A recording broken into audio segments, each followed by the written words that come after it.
বৈষ্ণব বড় না ব্রাহ্মণ বড়? জোরে বলবেন আপনারা। অনেকে ফুসফাস করে বলছেন, জোরে বলতে পারছেন না। যদি পাশে আমার ব্রাহ্মণ থাকে, লজ্জার কোনো ব্যাপার নাই, এদিকে তাকাবেন। বৈষ্ণব বড় বলে, বৈষ্ণব কেন বড় আমি একটু বুঝিয়ে দিই আপনাদেরকে। একজন বৈষ্ণব একজন ব্রাহ্মণ বসে আছে, আপনি দুজনকে প্রণাম করুন। ব্রাহ্মণ আপনার প্রণাম নেবে কিন্তু প্রণাম করবে না। আপনি বৈষ্ণবকে যখনই প্রণাম করবেন, ঠিক আছে, জানি তাই জানি তাই জানি তাই, তার মানে কি তিনিও আপনাকে বৈষ্ণবকে প্রণাম করলে ঘুরে আবার তিনি প্রণাম করেন।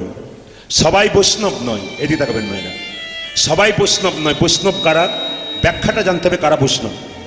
সবাই যদি বৈষ্ণব হতে তবে তো সে উদ্ধার হয়ে যেত। বৈষ্ণব কারা? দোকান থেকে সাজ কিনতে পাওয়া যায়, সাজলে কি বৈষ্ণব হওয়া যায়? তিলক তো কিনতে পাওয়া যায়, মালা তো কিনতে পাওয়া যায়, সাদা মার্কিন তো কিনতে পাওয়া যায়, লাল বস্ত্র তো কিনতে পাওয়া যায়, তাহলে কি বৈষ্ণব হওয়া যায়? কালকে বলেছি, ভেতরটাকে যিনি সাজাতে পেরেছেন তিনি বৈষ্ণব হয়েছেন। রামকৃষ্ণ পরমহংসদেবের বাণী, ভেতরকে সাজাও তবে তুমি বৈষ্ণব হবে, সংসার থেকে তুমি বৈষ্ণব হতে পারবে। এই জন্য আপনাদেরকে বলে, বৈষ্ণব কাকে বলে? ত্রিনাদপি শনিচন। বৈষ্ণবের কোনো রাগ থাকবে না।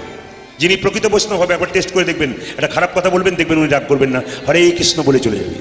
আপনারা সবাই লক্ষ্য করবেন, মায়াপুর একবার আমরা গিয়েছিলাম, সেখানে দেখতে পেলাম ইংল্যান্ড থেকে ছোট ছোট বাচ্চাগুলো তুলসীর মালা নিয়েছে, তারপর ওই তিলক নিয়েছে, রাস্তা দিয়ে ঘুরছে, হরে কৃষ্ণ নাম করতে করতে দৌড়ে দৌড়ে বেড়াচ্ছে। এরকম বাচ্চা তো দৌড়ে বেড়াচ্ছে। তো আমাদের একটা ছেলে কি করলো, গালটা এমনি টিপে দিল, লাল গাল তো টিপে দিল, তো বলে হরে কৃষ্ণ। অবাক ব্যাপার। আমাদের ছেলে বলছে দেখবে এখনই, বলতো না, কিন্তু ওইটুকু বাচ্চা বলছে যে না গালটা টিপে দিল, হরে কৃষ্ণ। এটাই তো বৈষ্ণবের লক্ষ্য। ত্রিনাদপি শুনিচন, তার মানে কি? এদিকে দেখবেন, ত্রিনাদপি শুনিচন মানে ঘাসের চেয়েও নিচ। ঘাসের ওপরে পা দেবেন, ঘাস মাথায় নিচু করবে, পা সরিয়ে দিন আবার উঁচু করবে। কিন্তু বৈষ্ণবকে হাজার কথা বলবেন, বৈষ্ণব ওই যে মাথা নিচু করে দেবে আর উঁচু করবে না। আর বৈষ্ণব কাকে বলে? তররিব সহিষ্ণু না। এই গাছটাকে আপনি কাটবেন, যতক্ষণ না মাটিতে পড়বে আপনাকে ছায়াদান করবে, আপনাকে ফলদান করবে, যতক্ষণ না মাটিতে পড়বে। বৈষ্ণবকে হাজার আঘাত করুন, যতক্ষণ না সে নিচে পতিত না হবে ততক্ষণ আপনাকে নাম দিয়েই চলে যাবে। আর তররিব সহিষ্ণু অমানিন মানদেন, তার মানে কি? বহরমপুরে গোড়াবাজারের রাস্তা দিয়ে চলে যান, একজন কুষ্ঠব্যাধি লোক ছটপট ছটপট করছে রাস্তাতে, পুঁজ রক্ত শরীরে, আপনি দেখবেন আমি দেখব, নাকে কাপড় চাপা দিয়ে চলে যাব। কিন্তু যিনি পরম বৈষ্ণব হবে তিনি বলবেন, আরে এই জগতের কোনো ডাক্তার তোকে ভালো করতে পারে নাই, আয় আয় আমার কাছে আয়, আমার সঙ্গে কোলে কোল দিয়ে একবার নিতাই গৌর হরি বল বল। এতে কি হবে জানিস? তোর দেহ রোগ তো দূর হবে, তার সঙ্গে তোর ভবরোগ পর্যন্ত দূর হয়ে যাবে। ইনি বৈষ্ণব। অমানিন মানদেন, যাকে আমরা কেউ মানদি না, বৈষ্ণব তাকে মানতে। কীর্তনীয় সদাহরি কি কি থাকবে? তিলক, তুলসীমালা, শিখা ও কৌপিন, বহিঃপ্রাসে হরিনাম, মুখে নিষিদিন, তিনি হবেন বৈষ্ণব। মায়েরা, সবার মুখে কীর্তন শুনে লাভ নেই, আস্তে আস্তে সবার মুখে কীর্তন শুনে লাভ নেই। আমার দিকে তাকাবেন, যিনি কীর্তন করাবেন তাকে নির্বাচন করতে হবে, যিনি কীর্তনী আসবেন তিনি কেমন গোছের লোক, এটার দিকে তাকাতে হবে আগে। আমাকে এক জায়গায় কীর্তন করলাম পরপর 3 বছর, কমিটির ছেলেরা বলছে, প্রদীপ বাবু বলে কি আপনি তো 3 বছর করলেন, এবার আপনার মতো একজনকে দেখে দিন তো, লোকগুলো যেন না ওঠে। বললাম দাদা এক কাজ করুন, ইউটিউবে সার্চ করুন, দেখবেন প্রচুর কীর্তনীয় পেয়ে যাবেন আপনি। বলছেন না না, আপনি একটা নাম বলে চলে যান, যদি হয়তো এমন এমন গান করবে একটা লোককে উঠতে দেবে না, হাজার হাজার লোক আসবে। ওনারা ফোন করলেন, অপরাধ নেবেন না, নাম করব না, একজনকে পেয়ে গেলেন। উনি এসেই কমিটি ছেলেকে বললেন, গান আমি এমন করব লোক উঠবে না, কিন্তু ওঠার আগে 1 বোতল, ওঠার পরে 1 বোতল চাই। কমিটির ছেলেরা বলল আমরাও খাই, কোনো অসুবিধা নাই, যাবার সময় ব্যাগে ভরে দেবো, অসুবিধা নেই। তাহলে আপনি একবার চিন্তা ভাবনা করুন, যে মহাপ্রভুর আটনতে আপনি গঙ্গা জল দিয়ে পেতেছেন, সেই মহাপ্রভুর আটনে যিনি নামলেন তিনি তো লাল জল খেয়ে নামলেন, সেই জায়গাটার মান কোন জায়গাতে রইল? ওই জন্য কীর্তন করানোর আগে বেছে নিতে হবে যে কীর্তনিয়ার গ্রুপটা কোন জায়গায়, ভাবতে হবে। এগুলো যাকে তাকে করে দিলে হবে না, হিসাব আছে প্রত্যেকটা জিনিসে। ওই জন্য বলছে কি, বৈষ্ণবের মুখে গিয়ে বৈষ্ণবের মুখে কৃষ্ণ কথা শুনো। কেন বলতো? হাজার হাজার বটের ফল বট গাছে হয় না, বট গাছে হয়, কিন্তু বট গাছের নিচে পড়ে একটাও চারা গাছ হয় না। পাখিতে খেয়ে স্টোমাকে গিয়ে সেটা যদি ছাদের কার্নিশে পায়খানা করে তার থেকে গাছ হয়। ঠিক সময় হাজার হাজার লোকের মুখে কৃষ্ণ কীর্তন শুনলে হবে না, যতক্ষণ না বৈষ্ণবের মুখে মধুমাখা কীর্তন শুনবেন ততক্ষণ আপনার শরীরে কৃষ্ণ প্রেমের বীজ পর্যন্ত। আমরা বিভিন্ন জায়গায় গান করতে যাই, কিছু মনে করবেন না, পাড়াগ্রামগুলোতে যেখানে গান করতে যাই, কমিটি ছেড়া বলে দাদা আপনার বাড়িতে একটা দল থাকবে তো? উনি বলবেন আমার বাড়িতে 20টা লোক এসছে, জল রাখার জায়গা নেই। কিছু মনে করবেন না, বাথরুমটা যতই আপনি মজাই করুন না কেন, ওখানে পায়খানা ছাড়া যেমন শোয়ার বিছানা তৈরি হয় না, গাড়ি বাড়ি যতই মজা করুন ওখানে কৃষ্ণ ভজন হয় না, বরং ইন্দ্রিয় সেবা হয়ে যায়। এই জন্য বাবা বাড়িটা কি জন্য করেছেন? শিখল হচ্ছে মহাপ্রভুর জিনিস, আর করতাল হচ্ছে কি মহাপ্রভুর জিনিস। এগুলোকে সম্মান দিতে হয়। সবচাইতে লজ্জার ব্যাপার আমাদের এই জায়গাতে, আমাদের হিন্দু ছেলেরা অনেকে আছে যারা খোল চেনে না। আমি যখন খুব প্রথম কীর্তন করতাম, কলেজে পড়াশোনা করতাম, তখন পড়াশোনা করতে করতে এদেরকে বলতাম তোমরা আগের বাসে চলে যাও, তখন আমার গাড়ি ছিল না, ঝাড়খণ্ডে প্রচুর গান করতাম, আগের বাসে চলে যাও, আমি পরের বাসে যাবো। এখন আমরা যখন এক জায়গায় মিলিত হতাম, কীর্তন করতাম, কীর্তন করে যখন ফিরছি তখন আমি দেখতে পেয়েছি একজন ভদ্রলোক, শিক্ষিত লোক আমার পাশে দাঁড়িয়ে আছে বাসে। ইনি আমার পাশে খোলটা, ইনি আমার পাশে খোলটা নিয়ে দাঁড়িয়ে আছেন। তখন গাড়িটা যত ব্রেক দিচ্ছে তত খোলটাও কি করেছে ভদ্রলোকের গায়ে লাগছে। আর ভদ্রলোক কি করেছে দেখুন, দাদা দাদা বারবার খালি এরকম করছি, শিক্ষিত লোক অথচ এটাকে চেন না। কি বলছে দেখুন, আমার দাদা কি হয়েছে? ও দাদা ঢোলটা সরান। কি বলছে দেখুন, ঢোলটা সরান। আপনার দাদা এটা, তখন তো আমার কম বয়স, তখন একটু শরীরের মধ্যে একটু আরেকটু কী ছিল বলুন তো, রাগ হচ্ছিল, কিছু বলে দিই, কিন্তু বলছি না কেন, কীর্তন করি। বললাম দাদা এটা খোল নয়, দাদা এটা খোল, এটা ঢোল নয়, এটা খোল। সে যাই হোক, রাত জেগে গান করবেন আর ঢোলটা নিয়ে আমার গায়ে ঢেলে পড়বেন। আমার এ ঢোল আপনার একদিন কাজে লেগে যাবে। ও ভেবেছে আমার বিয়েতে লাগবে, বলছে আমার বিয়ে হয়ে গেছে। মানে এ বিয়েতে নয়, কোন বিয়েতে লাগবে? শেষ বিয়ে। বলো হরি লাগবে না, এ ঢোল লাগবে না। আস্তে আস্তে মজা আছে কীর্তন। এইদিকে তাকাবেন, বাড়ির দরজাতে আপনারা কি লেখেন? শান্তির নীর, সুখের নীর। কিন্তু ঘরে গিয়ে দেখবেন যে কার্গিল চলছে। শান্তির নীর আছে? জোরে বলবেন হ্যাঁ না না। দেখবেন আমি হুগলি জেলায় গান করতে যাই, বাড়ির দরজায় দরজায় লেখা থাকে প্রায় বাড়ছে গোপালীর সংসার। আবার বাড়িতে আমাদের দিকে লেখা থাকে পিতৃমাতৃ ভবন, পিতৃস্মৃতি নাকি, তারপর আবার পিতৃস্মৃতি, তারপর আবার কি, তারপর কি সুস্বাগতম, তারপর কি হলো ওয়েলকাম, তারপর কি হলো কুকুর হইতে সাবধান। না আমরা মানে কত নিচের দিকে নামছি আপনারা চিন্তা করুন। আমি কুকুরকে অবমাননা করছি, কোন জায়গায় নিচে নামছি। এই যে তোদের মতো যখন ক্লাস 7-এ পড়ি তখন কাকাবাবুর সঙ্গে কলকাতা গেলাম। আমার কাকাবাবু কলকাতায় ছিলেন, কাকাবাবুর সঙ্গে কলকাতায় গেলাম। যখন কলকাতায় গেছি, খুব ছোট ছেলে, দেখছি বিরাট বড় বড় বাড়ি, তখনকার দিনেকার বাড়ি, বাড়ি লেখা আছে সাবধান ভেতরে কুকুর। আমার কাকা ভেতরে যারা আছে তারা সবাই কুকুর। বলছে চুপ কর চুপ কর চুপ কর। বলে কেন? একটি কুকুর বাকি সব মানুষ। আমরা তো লিখতে পারতো একটি কুকুর বাকি সব মানুষ। ওদের বাড়িতে বৈষ্ণব দাঁড়াতে পারবে না, কারণ বলুন তো কুকুরের ভয়ে যাবে না, আপনিও যাবেন না, ভাববেন ভেতরে কুকুরই আছে। বাবা কিছু মনে করবেন না, আপনি কুকুরকে কোলে নিয়ে ঘুরে বেড়ান, কুকুরকে সঙ্গে রাখুন, আপনার চিন্তা নেই। কিন্তু সকালবেলায় ঘুম থেকে ভগবানকে প্রণাম করলেন কিনা ওদিকে তাকান, বাবা মা এক কাপ চা পেলো কিনা ওই দিকে তাকান, তবে কিন্তু আপনার কুকুর সে মানে পোষা আপনার ঠিক হবে। আর যদি আপনি কুকুরই পোষে গেলেন আর নিজের লোকগুলোকে তাড়িয়ে দিলেন, তাহলে আপনার কুকুর পোষার কোনো স্বার্থ। এগুলোকে মানতে হবে, জানতে হবে, তবে জীবনের শিক্ষা হয়ে যাবে। তো বললো ওরে বাবা একবার দেখে আসি ভগবান কি করলেন। যে না ছুটে এলেন, চিৎকার করে বলেন রাজা নহ।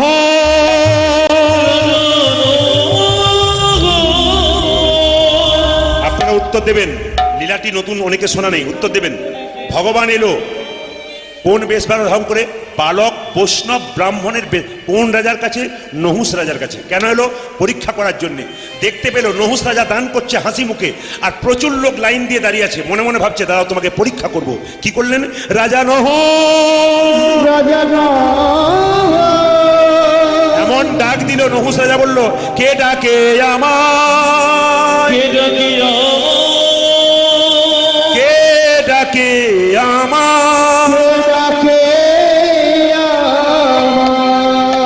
কি? দান দিতে দিতে নহুষ রাজা থমকে গেল। কেন জানেন মাইরা? যাত্রার কণ্ঠস্বর নয়, ভগবানের কণ্ঠস্বর। যেই না মিষ্টি কথাই বলেছে রাজা নহুষ, সঙ্গে সঙ্গে নহুষ রাজা চমকে উঠে মনে মনে ভাবলো এত সুন্দর মুখের কথা কারো কোনোদিন শুনি নাই, এটা কে? তুমি কে? আমাকে যখন রাজা নহুষ বললে আমার ভেতরটা অন্তরটা কেঁদে উঠলো কেন, প্রেম জেগে উঠলো কেন? তুমি নহুষ কি? তুমি তো সবাইকে দেখুন, যুক্তিগুলো দেখবেন, লীলাটা শুনবেন। ভগবান বালক ব্রাহ্মণের বেশ ধারণ করে কাঁধে ঝুলি নিয়ে তিলক নিয়ে চিৎকার করে বলছে নহুষ তোমার কাছে দান চাইতে এসেছি। কি দান? ভূমি দান। কি ভূমি? 3 হাত ভূমি তোমার কাছে দান চাই। 3 হাত ভূমি? 3 হাত ভূমি কেন চাইবে তুমি? 3 একর চাও আমার কাছে, তুমি যা চাইবে তোমার। ভগবান মনে মনে বলছে অহংকার করুন, আমি বলছি তোমাকে 3 হাত ভূমি দিতে হবে। আমি 3 হাত ভূমি দেবো? বলে হ্যাঁ, আমি ওই 3 হাত ভূমির জন্য তোমার কাছে এলাম। ঠিক আছে মেনে নিলাম, 3 হাত ভূমি দেবো, কিন্তু শর্ত রইল ওই 3 হাত ভূমিতে তুমি কোনোদিন স্পর্শ করতে পারবে না। তুমি যদি 3 হাত ভূমি কোনোদিন স্পর্শ করে দাও তবে তোমার মৃত্যুর পরে তোমার আত্মার মুক্তি হবে না। কি হবে? নহুষ জিজ্ঞেস করলো কি হবে? তোমার আত্মা আকাশে বিচরণ করবে, একবারে মর্তভূমিতে আসবে না, আর ভগবানের কাছেও যাবে না। তাই নাকি? কি হলো? দানে দেহ তুমি 3 হাত ভূমি, দানে দেহ তুমি 3 হাত ভূমি, দানে দেহ তুমি 3 হাত ভূমি, না বলিও হে রাজা, আরে দানে দেহ তুমি 3 হাত ভূমি, শোনো বলিও হে রাজা।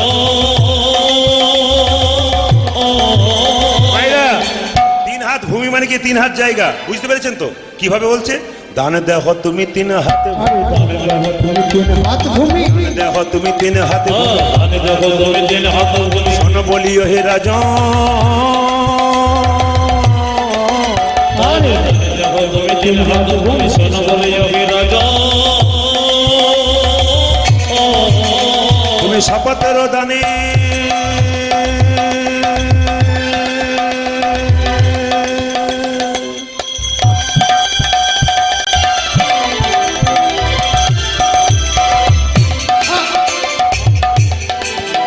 তুমি শপথের দানে রাখিও সম্মান, জানিবে জগৎ জনে, জানিবে জগৎ জনে। জানিবে জগৎ জানে। এই যে 3 হাত ভূমি নিয়ে কি করবে? 3 হাত ভূমি করো প্রদান, 3 হাত ভূমি করো প্রদান। এই রাজা কোনো কিছু যায় না, 3 হাত ভূমি, 3 হাত ভূমি করো প্রদান, 3 হাতে ভূমি করো প্রদান, 3 হাত ভূমি করো প্রদান। যদি বানা দাও এ দান আমারে, যদি বানা দাও এ দান আমারে, যদি বানা দাও এ দান আমারে, চলিয়া যাইব আপন আকারে, চলিয়া যাইব আপন আকারে, চলিয়া যাইব আপন আকারে। চলিয়া যাইব আপন আকারে। সবারে কহিব দানের কথা, না রাখিলে তুমি শপথ কথা না না না। রাজা দেহ দান, দেহ দান, দেহ দান, দেহ দান, দেহ দান, দেহ দান, দেহ দান। দানের লাগি হেতাই এলাম, দেহ দান, দেহ দান, দানের লাগি হেতাই এলাম, দেহ বাবা এইদিকে তাকান। দান করবেন সব জায়গায় নয়, সৎপাত্রে দান করতে হয়। যে যেখানে বসে আছেন আপনারা তো প্রায় এই জায়গাতে দান করেন, আমি দেখেছি। রাস্তায় ভিখারি যাচ্ছে তাকে দান করছেন, করছেন না? এদিকে এদিকে ট্রেনে ভিখারি যাচ্ছে আপনারা দান করছেন, করছেন না? কেউ দিচ্ছে কেউ দিচ্ছে না। এইদিকে তাকাবেন। দান মানে কি? এখানে যে নহুষ রাজার কাছে ভগবান বালক ব্রাহ্মণ বেশ ধারণ করে দান চাইলো, এখানে 3 হাত জায়গা দান চাইলো। ওটা কথা ছেড়ে দিন, ওটা লীলার কথা। তত্ত্বের কথা কি জানাচ্ছে? আমার দিকে তাকাবেন। তত্ত্বের কথা কি? তত্ত্বের দিকে হচ্ছে এইটাই যে আপনি যখন দান করবেন, দান মানে কি? বানানটা কি? দয়াকার দন্তন দান মানে কি? দেওয়া। আর দয়াকার মধ্যন দান মানে পুণ্য। যে দান করে তার কি হয়? যেটা বলুন, পুণ্য হয়।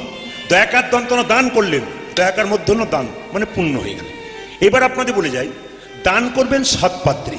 আস্তে দান করবেন সৎপাত্রে। দেখবেন কাগজে পেপারে দেখেন না, সৎ পাত্র চাই লেখা থাকে না মায়েরা? সৎ পাত্রী চাই লেখা থাকে না? আচ্ছা বলুন তো, সৎ পাত্র চাই, সৎ পাত্রী চাই লেখা থাকে, সবাই কি সৎ পাত্র হয়? এক জায়গায় আমাকে বলছে, একজন বলছে, প্রদীপ বাবু আপনি তো কীর্তন করে বেড়ান, আমার বাড়িতে সৎ পাত্র আছে আমার ছেলে। কোনো সৎ পাত্র মানে বুঝলাম না। বলছে 60,000 টাকা বেতন পাই। বললাম বুঝলাম না। বলছে 40,000 টাকা বেতন পাই আর 20,000 টাকা এদিক ওদিক। ওটা 1 নম্বর না 2 নম্বর? জোরে বলুন, ওটা কোন নম্বর? তাহলে 40,000 টাকা ঠিক, আর 20,000 টাকা কি বলুন তো? এদিক ওদিক মানে সৎ হলো। আচ্ছা দেখবেন বিয়ের সময় কার্ডে কি লেখা থাকে? শুভ বিবাহ লেখা থাকে না? শুভ বিবাহ। সত্যি কি বিবাহ শুভ? একবার পাক্কা কথাগুলো দিকে নজর দেবেন। সত্যি কি পাকা বিবাহ শুভ? বলেন না, কেন শুভ নয় বলুন তো? দেখবেন বিবাহের কার্ডে লেখা থাকে শুভ বিবাহ, কিন্তু যে বিবাহে 50টা পাখি কাটা হয়, 4টে ছাগল কাটা হয়, প্রাণ যায়, ওটা কি কখনো শুভ হয়? এগুলো আমার কথা নয়, বড় বড় মহাজনীদের কথা শুধু ধার করি নেওয়া, আপনাদের দেবো বলে। শুভ নয়। এইদিকে হরে কৃষ্ণ। দান দেবেন কোথায়? সৎপাত্রে মায়েরা। যেমন দেখবেন আপনাদের এখানে বাবাজি তিলক দিচ্ছেন, আপনাদেরকে সবাইকে তিলক দিচ্ছেন, কিন্তু পয়সা নিচ্ছেন না। কিন্তু আমার বাড়ির সামনে ঝাড়খণ্ড বিভিন্ন জায়গায় ওখানে কিন্তু কীর্তন হলে তিলক দেয়। কারা দেয়? বৈষ্ণবরা দেয়। মায়েরা তাকাবেন, একটা প্রদীপ নেয়, তিলক দেয়, আর মায়েরা বাবারা 10 টাকা 5 টাকা 2 টাকা করে দেয়, সবাই দান করে বৈষ্ণবকে। তো আমি দেখতে পাচ্ছি কীর্তন করতে করতে সবাই 2 টাকা 5 টাকা 10 টাকা 20 টাকা দিচ্ছে, সামনে একজন কোটি টাকা ওলা লোক বসে আছে, ধুতি পাঞ্জাবি পরে, সবাই পয়সা দিচ্ছে, উনি কিন্তু পকেটের ভেতরে হাত থেকে নিয়ে খালি এমনি এমনি করছে। আমি ভাবলাম সবাই দিল, এ বেটা এমনি এমনি করছে কেন? কেন বলুন তো? বাছাবাছি চলছে, ছোটটা দেবো না বড়টা দেবো, মানে 2 টাকাটা দেবো না 5 টাকা দেবো। ভগবান বলছে তোর পকেটে কত আছে ওটাও জানি, তোর ব্যাংকে কত আছে ওটাও জানি। এমন পোকা লাগা বেগুন দেবো না, নার্সিং হোম আর ঘর করে করে বেড়াবি, তখন বুঝবি তো ছোট বড় মেজো সব বেরিয়ে যাবে। বাবা দান আসতে দান করবেন, ঠিক কত যুক্তির কথা আছে, দান করবেন কিন্তু ঠিক জায়গায় দান করবেন। কেমন বলে দিই আপনাদের, দেখবেন টোল ট্যাক্সে, দেখবেন যারা যান বাবা দাদা ভাইরা, টোল ট্যাক্সে দেখবেন যখন গাড়ি যায় না, প্রচুর গাড়ি জাম হয়ে যায়, তখন অনেক ভিখারি জড়ো হয়ে যায়। তা আমি দেখতে পেলাম একদিন একটি মেয়ে, অবাক হয়ে যাবেন আপনারা, চমকে যাবেন, আপনার পকেট থেকে 100 টাকা থাকলে মনে হবে 50 টাকা দিয়ে দিই, একবার জীবনটা বেরিয়ে যাবে ওর জন্য, এমন করবে। কিন্তু দেখবেন পরীক্ষা করে গোটাটাই নকল। কিরকম? এই দিকে তাকাবেন, একজন মেয়েকে দেখলাম ও স্বামীকে এরকম করে কাঁধে নিয়েছে, এরকম করে কাঁধে নিয়েছে, এই পাশটা কিন্তু চাদর দিয়ে বেঁধে দিয়েছে। বললাম কি হলো গো, তোমার কি হয়েছে? আর বাবা বলবেন না, আমার স্বামী খোঁড়া, পাটা দেখাতে পারি না, পুঁজ আর রক্তে ভরা, ওই জন্যে দেখাতে পারি না, বাবা 10 টাকা দাও, যদি আমার 2-3টে ছেলে না খেয়ে মরে যাবে, একে কোলে কোলে কাঁধে। একটা মেয়ে যদি তার স্বামীকে কালে করে নিয়ে যায়, তাহলে আপনার কত দুঃখ হয়। এদেরকে বললাম 10 টাকা করে বের করে দে, 20 টাকা করে দিয়ে দে, সবাই দিয়ে দিল। মা যখন টোল ট্যাক্স ভিড়টা কমে গেল, মানে গাড়ি ছেড়ে দিল, তখন দেখলাম 1 আঁচল পয়সা হয়ে গেল। কিন্তু কিছুক্ষণ পরে দেখলাম দূর থেকে যে ওনারা কি করছে দেখি, স্বামী তখন ওনার কান থেকে নেমে দিব্যি দাঁড়িয়ে কি আনন্দে উনি চালাচ্ছেন আর কি, মানে উনি বলতে চাইছেন কেমন দিলাম, আবার এক জায়গায় দেবো। আচ্ছা বলুন তো মায়েরা, এটা সৎপাত্রে দান হলো? জায়গাগুলো লক্ষ্য করতে হবে যে আমরা কোন জায়গায় দান করছি। এই দেখুন, একজন এসে বলবে মা আমি 4 দিন খাই নাই, মিথ্যে কথা বলছে, 4 দিন খাই নাই আমি, খেতে দাও। আজকালকার যুগে কেউ 4 দিন না খেয়ে থাকতে পারে না, আজকাল যুগে খাবার কোনো অভাব নেই। মা 4 দিন খাই নাই, আপনি দয়া করে তাকে 2 কেজি চাল দিলেন, ও মদ খাবে বিক্রি করে। কিন্তু কোন একজন বৈষ্ণব যদি আপনাকে বলে মা 1 মুষ্টি চাল দাও, আপনি 1 মুষ্টি চাল দিলেন, উনি বাড়ি নিয়ে গেলেন। যখন প্রসাদটা তৈরি করে ভগবানের চরণে তুলসী পত্র দিয়ে দিলেন, তখন কি বললেন জানেন? হে গোবিন্দ, এটা আমার নয়, যে দিয়েছে তা সারা সংসারের জন্য মঙ্গল। এইরকম জায়গায় আপনাকে দান করতে হবে, আপনাকে সেই জায়গায় দান করতে হবে যে জায়গায় দানটা করলে আপনার প্রযোজ্য দান হয়ে যাবে, আপনার পারফেক্ট দান হবে, ওটা মাথায় রাখতে হবে আপনাকে। আবার দেখবেন দানের কথা আবার ছোট্ট ছোট্ট করে বলতে গেলে, দানের কথা বলতে গেলে 2 ঘন্টা চলে যায়, বলবো না, বাদ দিয়ে দেবো, আবার একদিন আসবো, তারপর বলে দিয়ে যাবো। আচ্ছা বলেই যাই মায়েরা, আর দান কোথায়? আসতে আর দান কোথায় করবেন? খুব মন দিয়ে শুনবেন। মেয়ের বিয়ে দিচ্ছেন, ছেলের বিয়ে দিচ্ছেন, সবাইকে ডেকে খাওয়াচ্ছেন, দাদা ভাইরা খুব মাথায় রাখবেন জিনিসগুলো। আজকে মেয়ের বিয়ে দেওয়ার পর ডিভোর্স হচ্ছে, আগেকার যুগে মেয়েদের এত ডিভোর্স হতো না। আজকাল যুগের মেয়ের বিয়ে হচ্ছে, ছেলের বিয়ে হচ্ছে, সবসময় সম্পর্ক ভালো রয়েছে না। কেন রয়েছে না? আপনারা ভুল করছেন। শাস্ত্র বলছে প্রত্যেকটি পদক্ষেপে চলার পথে আপনারা ভুল করছেন। কেন? পাশ্চাত্যকে নকল করতে গিয়ে জীবনটাকে নোংরার দিকে চলে দিচ্ছেন। বলে কিরকম?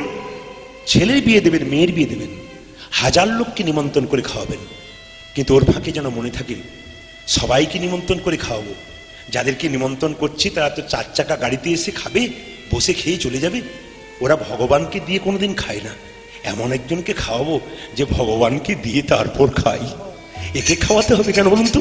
বৈষ্ণবকে খাওয়াতে হবে।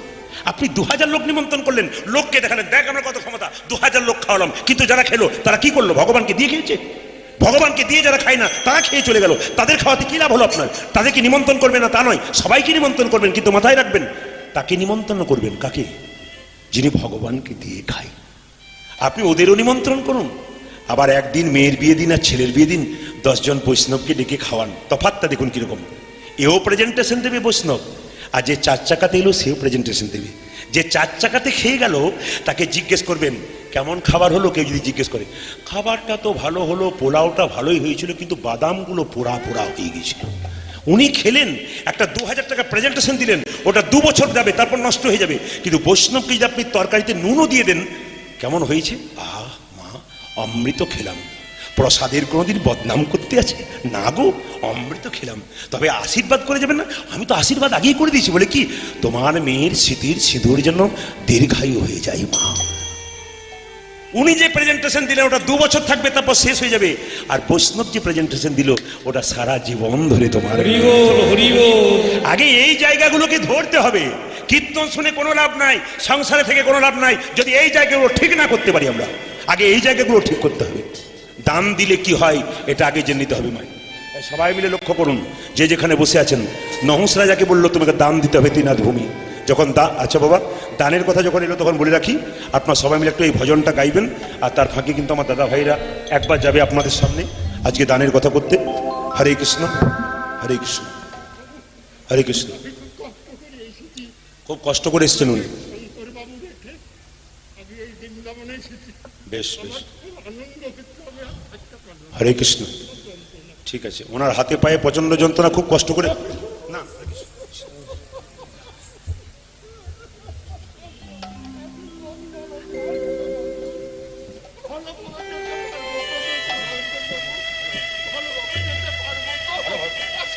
শঙ্কর বাবুর থালাতে প্রথম পয়সা এটাই, প্রথম দান এটা নিয়ে যান বাবা। হরে কৃষ্ণ।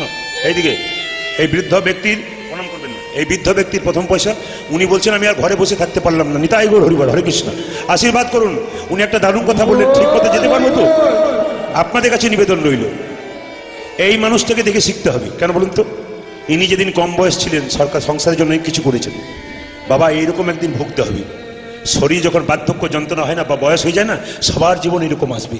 সেই দিন যদি এরকম আসতে হয় তবে জীবনে শক্তি থাকতে ভগবানের নাম করুন, ওনাকে আশীর্বাদ করুন, ভগবানকে প্রার্থনা করুন ওনার দেহ যেন সুন্দরভাবে নিতাই গৌর হরি বল।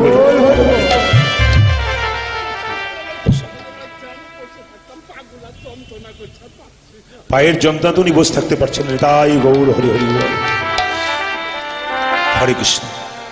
উনি কীর্তন শুনে বাড়িতে থাকতে পারেন না, এতে করতাল নিয়ে ছুটে এসছেন, হয়তো থাকতে পারবেন না, পায়ে প্রচন্ড যন্ত্রণা। ওনাকে আশীর্বাদ করে দিন, নিতাই গৌর হরিবল হরিবল। যন্ত্রণা আপনাদের মুক্তি হোক। কালকের মতো সন্ধ্যেবেলার মতো আবার সবাই মিলে একবার এই নামটা করে নিন, যে যেখানে বসে আছেন। এই দান দিতে দিতে এই নামটা করুন।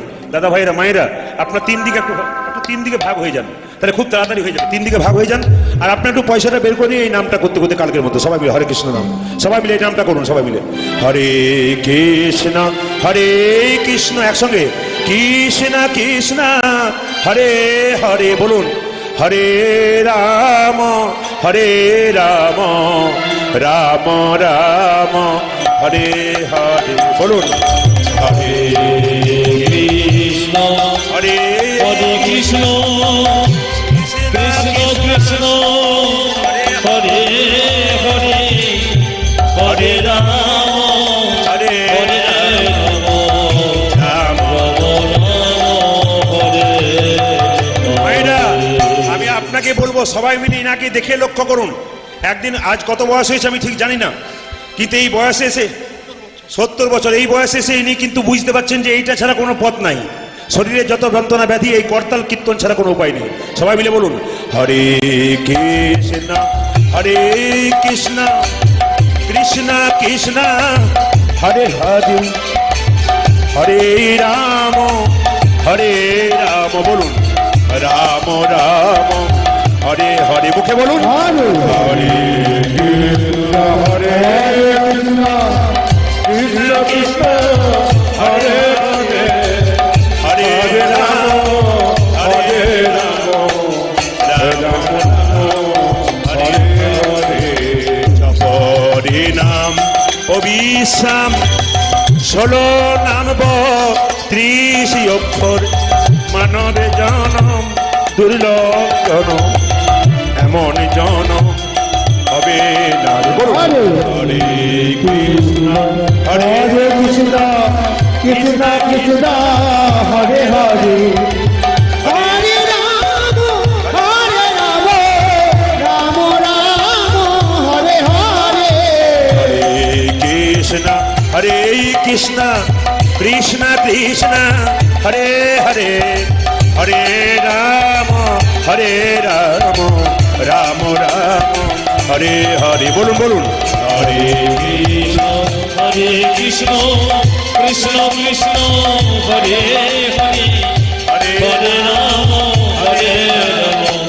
রাম রাম হরে হরে। নরোত্তম বলে শোনো গোলকের প্রেম ধন, হরির নাম সংকীর্তন কলির জীবে ঘরে ঘরে উলধ্বনি কৃষ্ণ হরে কৃষ্ণ কৃষ্ণ কৃষ্ণ হরে হরে হরে হরে রাম হরে রাম রাম রাম হরে হরে নরোত্তম বলে শোন গোলকের প্রেম ধন হরির নাম সংকীর্তন কলির জীবের ঘরে ঘরে হরে কৃষ্ণ হরে কৃষ্ণ কৃষ্ণ কৃষ্ণ হরে হরে হরে হরে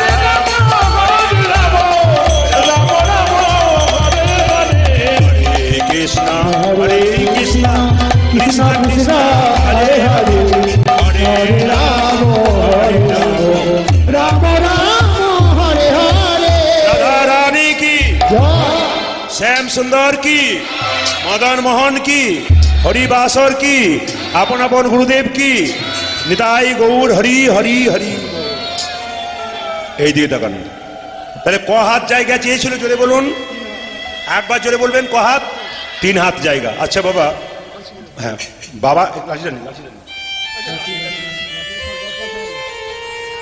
এই লাঠিটা কিন্তু আমাদেরও দরকার সেটা বলছি হতে পারে জীবনে বলা তো যায় না শেষ জীবনে কিন্তু বাবা এত সুন্দর চলছেন না এটা চলতে পারবেন না ভগবানের কাছে প্রার্থনা করুন চলতে ফিরতে খেতে শুতে কারো কাছে 1 গ্লাস জলের জন্য প্রত্যাশা না করতে হয় প্রেম সে নিতাই গৌর হরি বল সবার জীবনে এই দিনটা একদিন আসবে এদেরকে দেখে শিখতে হবে এই জায়গাটা দেখে যদি কেউ শিখতে পারে তবে জীবনে লাভ আছে বাড়িতে আপনার দাদু ঠাকুমার ছবিটা টাঙানো আছে না আপনি যত সুন্দরী হন না দেখতে কেন ওই ছবিটার দিকে তাকিয়ে দেখবে উনি একদিন তোমার মধ্যে ছিল একদিন ওই জায়গায় পৌঁছেছে হ্যাঁ নিশ্চয়ই যাবো নিতাই গৌর হরি হরি বল হরি বল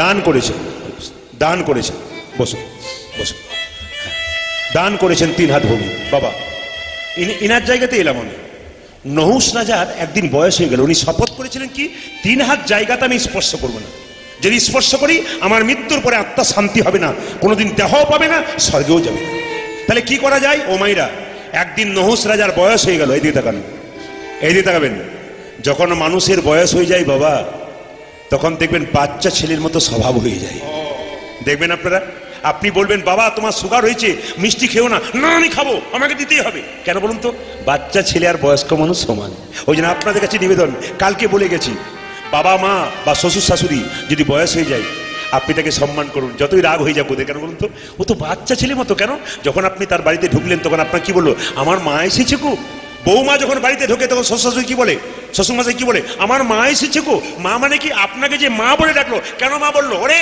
দেখিয়ে দিতে চাইলো আমি একদিন বুড়ো হয়েছি আরো হব একদিন আমি সন্তানের মতো তোর কাছে থাকবো আবদার করবো তুই দিবি তো কিন্তু আমরা দিই এটাই হচ্ছে ভাবনার বিষয় লক্ষ্য করুন নহুষ রাজার বয়স হয়ে গেল 80 বছর বয়স আর ঠিক পাচ্ছে না চোখে দেখতে পাচ্ছে না তখন কি করছে দেখুন এদিকে তাকাবেন এই গানটি যিনি লিখেছেন যে যেখানে বসে আছেন মন দিয়ে শুনবেন এই গানটি যিনি লিখেছেন বিশ্বনাথ দাস খুব পণ্ডিত তিনি কিন্তু স্কুলের শিক্ষক ছিলেন তিনি এই গানটি লিখেছেন কিরকম বয়স হলে এই গানটি সবাইকে গাইতে হবে এইদিকে যেমন ইনি বললেন কথা আপনাদেরও বয়স হলে এই গানটা গাইতে হবে নহুষ রাজা কি করছে কেঁদে কেঁদে বলছে হরিদিন কবে মন হবে বলো বল হরি বল পরিবেশ তৈরি করুন হরিদিন কবে মন হবে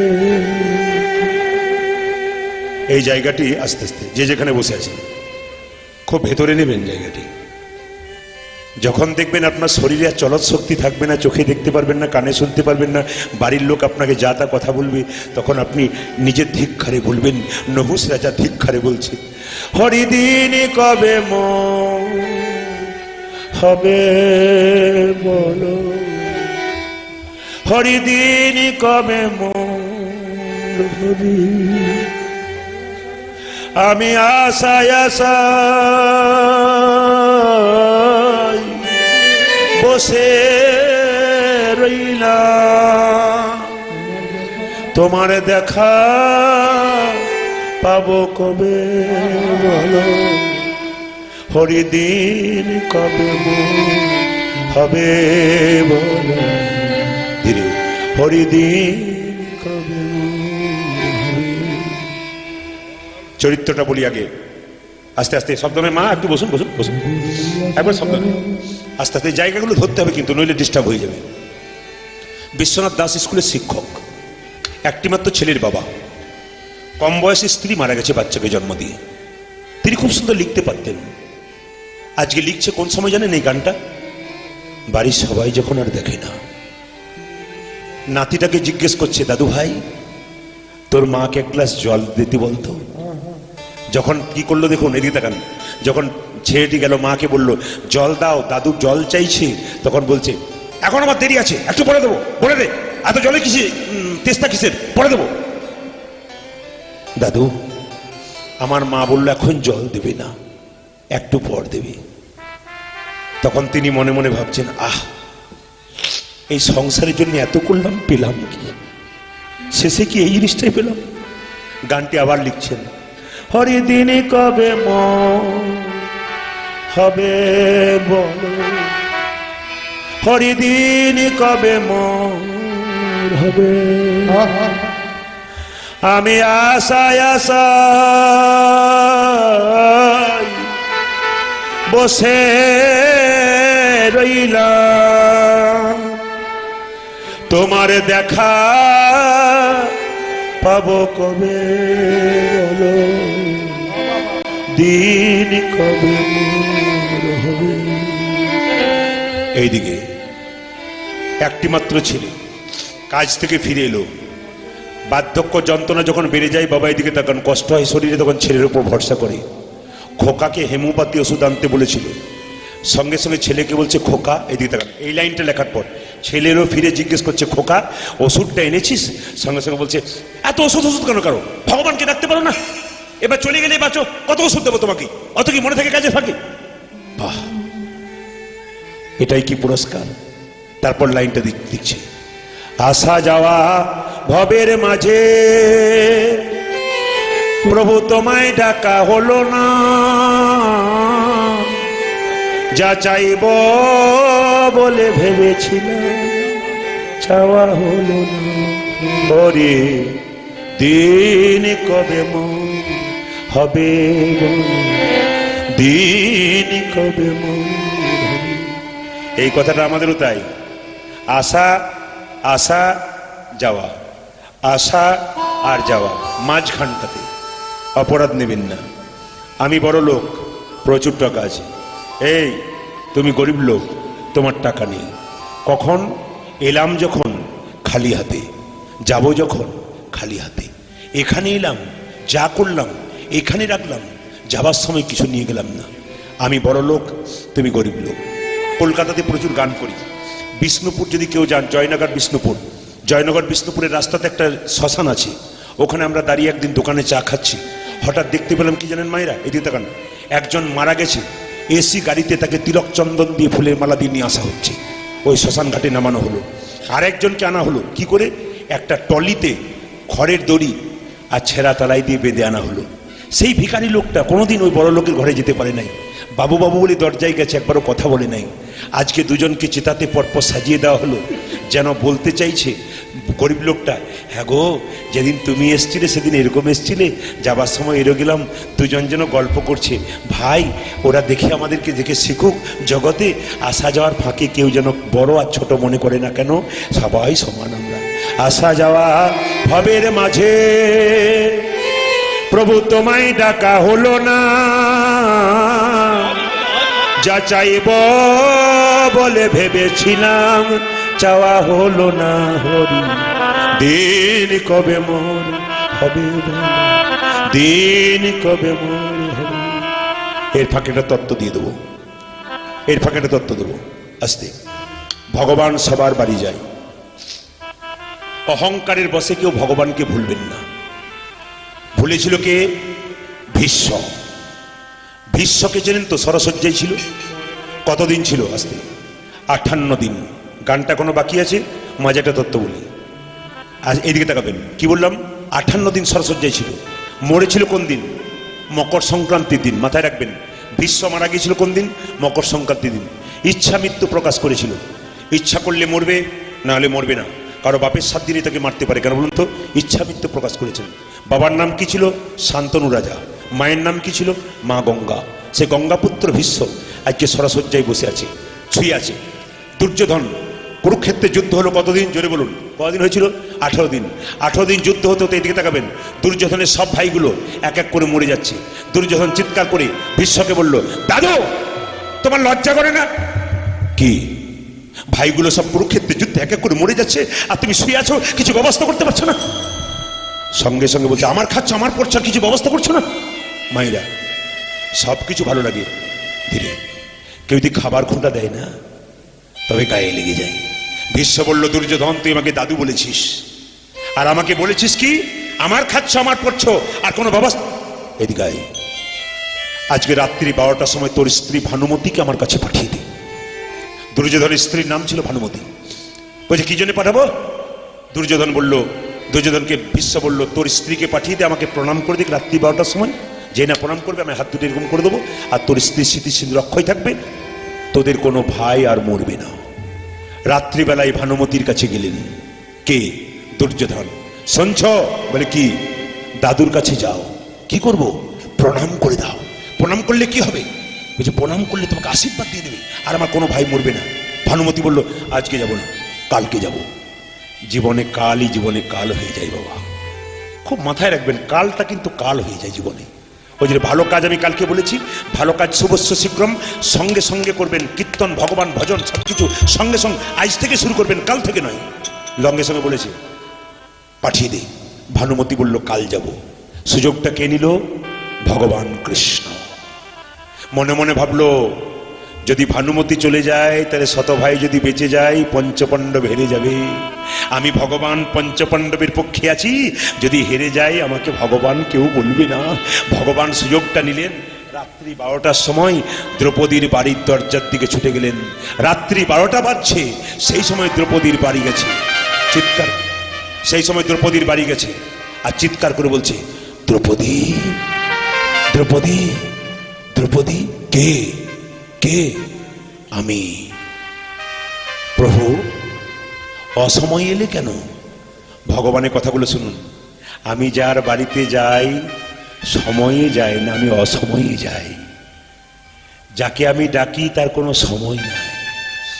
পেটে থাকতেও তাকে ডেকে নিতে পারি, কোলে অবস্থায় ডেকে নিতে পারি, আবার 10 বছর বয়সে ডাকতে পারি, 50ও ডাকতে পারি, 100 বছরও ডাকতে পারি। ওগো দ্রৌপদী এসো। আস্তে আস্তে লক্ষ্য করুন, দ্রৌপদী এসো। দ্রৌপদী বলছে রাত্রি 12টার সময় কোথায় যাব? দাদু ভীষ্মের কাছে চলে যাও। দাদু ভীষ্ম শুয়ে আছে, দাদু ভীষ্মের কাছে গিয়ে তুমি প্রণাম করে দেবে, আর সঙ্গে সঙ্গে দেখবে আশীর্বাদ করে দেবে, তোমার সিঁদুর অক্ষয় হয়ে যাবে, সিঁদুর, আর তোমার স্বামীরা মরবে না। মায়েরা, ভগবান যাচ্ছে আগে আগে, দ্রৌপদী যাচ্ছে পেছন পেছন। যখন দ্রৌপদীকে বলে এবার তুমি আগে যাও, দাদুকে প্রণাম করো, কৃষ্ণ ভীষ্মের দরজায় দাঁড়িয়ে আছে। দ্রৌপদী জুতো পরেই চলে যাচ্ছে। কৃষ্ণ চিৎকার করে বলছে, দ্রৌপদী গুরুজনদের কাছে কেউ গেলে জুতো চটি পরে যেতে হয়। দ্রৌপদী বলল, না প্রভু, আমার তো জানা ছিল, কিন্তু আমি ভুলে গেছিলাম, তারার জন্যে আমি খুলে রেখে যাব। ভগবান মনে মনে ভাবছে, দ্রৌপদী তুমি তো আমার কথাটা ভাবতে পারোনি, কেন তোমাকে জুতো খুলতে বললাম? ভক্ত তো আমার চরণ ধরে বারবার কাঁদি, কিন্তু আমি তো কোনোদিন ভক্তির চরণ ধরতে পারি না। আমারও তো ইচ্ছা হয় যে ভক্তির চরণ ধরে একবার কাঁদু। যাকে চাইতে যাই সে দেয় না, আই তোমার জুতো জোড়া বুকে নিয়ে বারবার কাঁদবো। দ্রৌপদী যখন জুতোটা খুলে চলে গেছে, ভগবান তখন কি করেছে দেখুন, দ্রৌপদীর জুতো জোড়া বুকে ধরে বারবার কাঁদছে। দ্রৌপদী পেছনে ফিরে বলল, প্রভু এ তুমি কি করছো? আমার জুতো জোড়া বুকে নিয়ে কাঁদছো কেন দ্রৌপদী? ভক্ত আমার চরণ ধরে বারবার কাঁদে, আমি তার অনুভব করতে পারি না ভক্ত কত আনন্দ পায়। ওই জন্য আমি ভক্তির চরণ দুটো বুকে ধরে বারবার অনুভব করার চেষ্টা করি যে ভক্তের চরণ ধরিতে কি আনন্দ আছে, ভগবানের ইচ্ছা হয়। বারবার যখন চরণ ধরে কাঁদছে, জুতো ধরে, দ্রৌপদী বলছে, প্রভু তুমি আমার চাইলে না কেন? আমি দিয়ে দিতাম। তোমার নরকের ভয় থাকতো না? কেন থাকবে? দ্রৌপদী কথাগুলো শুনুন, কেন থাকবে? তোমার নরকের ভয় হতো না, আমাকে চরণ দিয়ে দেবে? হে প্রভু, এই দেহ যদি তোমার হয়, এই চরণটা কি আমার? এই দেহ যদি তোমার হয়, তবে চরণটাও তো তোমার, তোমার জিনিস তোমাকে দেব, তার জন্য আবার তোমার জিনিস আমি তোমার জিনিস তোমাকে দেব, তার জন্য ভয় কি আছে? দ্রৌপদী ভেতরে গেল, মা এদিকে তাকাবেন। দ্রৌপদী প্রণাম করলো দাদু ভীষ্মকে, এদিকে তাকান। যখনই ভীষ্মকে প্রণাম করেছে, চিনতে পারে নাই কে ভীষ্ম। হঠাৎ বলল, আয়ুষ্মতি ভব, তোমার স্মৃতির সিঁদুর অক্ষয় থাক। যখন এই কথার বলেছে, এদিকে তাকাবেন, যখন এই কথাটা বলেছে, দ্রৌপদী যখন মুখ তুলে চাইলো, দাদু এ কি, তুই কি করে জানলি দ্রৌপদী? দ্রৌপদী বলল, দাদু আর কে জানে? বলছে এ কথা কেবলমাত্র ভানুমতি আর দুর্যোধন জানেন, আমি জানি, কেউ জানে না। দ্রৌপদী বলছে, গোপনে জগতে যত ঘটনাই ঘটুক না কেন, কেউ জানুক আর না জানুক, একজন জানে, তিনি হলেন ভগবান কৃষ্ণ। হরি বল, হরি বল। বলছে কৃষ্ণ কোথায়? ভীষ্ম বলছে কৃষ্ণ কোথায়? দ্রৌপদী বলল, দাদু কৃষ্ণ সবার দরজায় দাঁড়িয়ে আছে, যে তাকে ডাকে তার বাড়ি যায়, যে তাকে ডাকে না তার বাড়ি থেকে সে নিজেই ফেরত। বিশ্ব চিৎকার করে বলল, কৃষ্ণ কৃষ্ণ।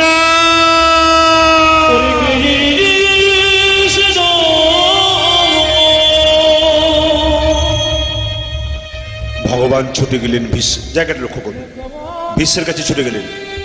বিশ্ব বলল, কৃষ্ণ আমি সরসজ্জায় শুয়ে আছি, আমার এমন অবস্থা কেন হলো? কি এমন পাপ করেছিলাম তোমাকে বলতে হবে। ভগবান বলল, বিশ্ব তুমি ভুল করছো, তোমার কত জন্মের কথা মনে আছে, তুমি পাপ করো নাই? বলছে আমার 7 জন্মের কথা আছে, আমি কোনো পাপ করি নাই। তোমার 7 জন্মের কথা আছে, তোমার পাপ করো নাই? বলছে না। 8 জন্মের কথা মনে পড়েছে? বলছে না। তবে শোনো, তুমি 8 জন্মে কে ছিলে? কে ছিলাম? তুমি ছিলে একটা রাজপুত্র, খুব অহংকার ছিল, তোমার হাতে একটা বেতের লাঠি ছিল, সেই লাঠিটা রাস্তায় নিয়ে যেতে যাকে তাকে তুমি মারতে। একদিন কি হয়েছিল, একটা বিষধর সাপ, লম্বা বিরাট বড় সাপ রাস্তায় পেরিয়ে যাচ্ছে, আর তোমার লাঠিতে করে অহংকারে মত্ত হয়ে তুমি সেই সাপটাকে কি করেছিলে না কাঁটার ঝোপে ফেলে দিয়েছিলে। কাঁটার মধ্যে বিদ্ধ হয়ে সাপটা কেঁদে কেঁদে বলেছিল, হে জগন্নাথ, তুমি জগতের না, জগতের না, বিচার করো, বিচার করো, বিচার করো। জগন্নাথের চোখটা গোল না পটল চেরা, জোরে বলবেন। পেছনে যারা আছেন, গোল না পটল চেরা মায়েরা কেন বলুন তো? ভিখারি গেলেও যেমন আর ধনী গেলেও তেমন। ভগবানের মন্দিরে যে যাবে না, ওই জগন্নাথ মন্দিরে সবাই প্রসাদ পাবে। কেন? ওই জায়গায় গিয়ে সবাইকে দাঁড়াতে হবে। নিবেদন আপনাদের সামনে, লক্ষ্য করুন। ভীষ্ম বলে উঠল, সেই সময় সাপটা বলে উঠল, হে গোবিন্দ, হে জগন্নাথ, আমাকে কাঁটার মধ্যে ঝোপে ফেলে দিলে রাজপুত্র, এর একটা ব্যবস্থা করো, আমার মতো এই জন্য কাঁটাবিদ্ধ হয়ে মরে। সত্যি তাই, ভীষ্ম সেদিন কাঁটাবিদ্ধ হয়ে মরেছিল বাবা। ওই জন্য আপনাদেরকে বলি, কাঁদালে কাঁদিতে হয়, এ কথাটা মিথ্যে নয়। যে যেমন কর্ম করে তার কর্ম অনুযায়ী ফল। কেঁদে কেঁদে নহস রাজা বলছে, পার করো হে তুমি পারের দয়া, পারি তোর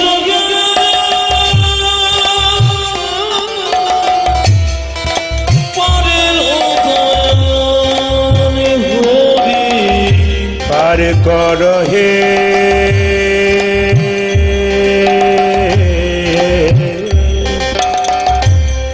পারের দয়া, আমায় পারি করো হে, পারির দয়া। পারের কর্তা নিয়ে বার্তা আমি বড় কাঁদা, পারের কর্তা নিয়ে বার্তা তুমি আমায়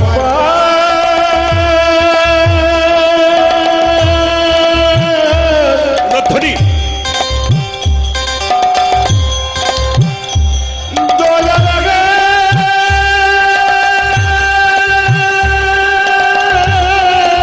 আরে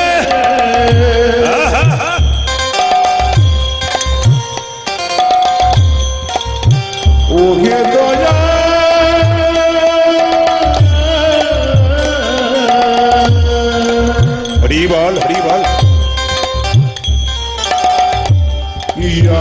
তুমি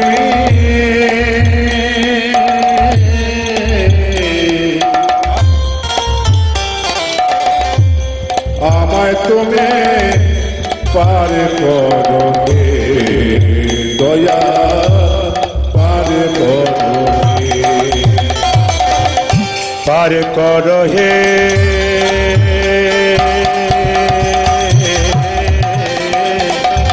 পারের দয়া তাই গৌর হরিবল আমায় পার করো হে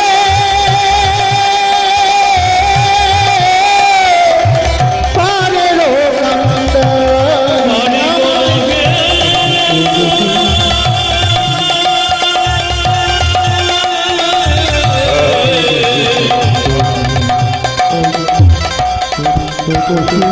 পরে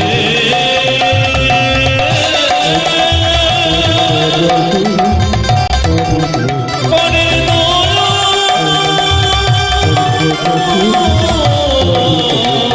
পারের দয়া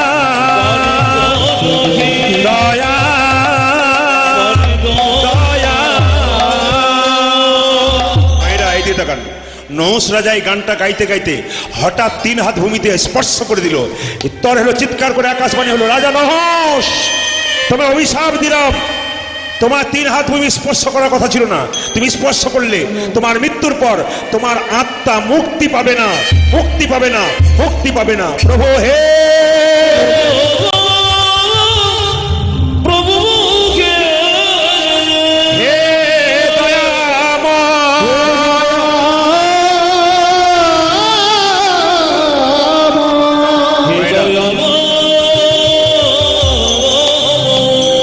এইদিকে এতক্ষণ ধরে কীর্তন শুনলেন কি বুঝলেন 3 হাত জায়গায় স্পর্শ করার কথা ছিল না কিন্তু করে ফেলেছে কেন বার্ধক্যের জেরে বুঝতে পারে না জায়গাটা কোথায় লক্ষ্য করুন যখন স্পর্শ করে দিলে আকাশবাণী হলো তোমার আত্মার শান্তি হবে না এইবার কি বললো হে প্রভু তুমি যখন বললে যে আত্মার শান্তি হবে না তাহলে কি করলে আমার আত্মার মুক্তি হবে একটু বলে দাও আকাশবাণী হলো পুত্রের যদি থাকে হরিচরণে মতি চরণে মতি নহুষ তবে তুমি পাবে মুক্তি তবে পাবে মুক্তি তোমার পুত্র তোমার মৃত্যুর পরে তোমার পুত্র যদি নরমেদ যোগ্য করে নহুষ তুমি মুক্তি পাবে মৃত্যুকালে পরে মৃত্যুকালে পরে তোমার এমন পুত্র যদি নরমেদ যোগ্য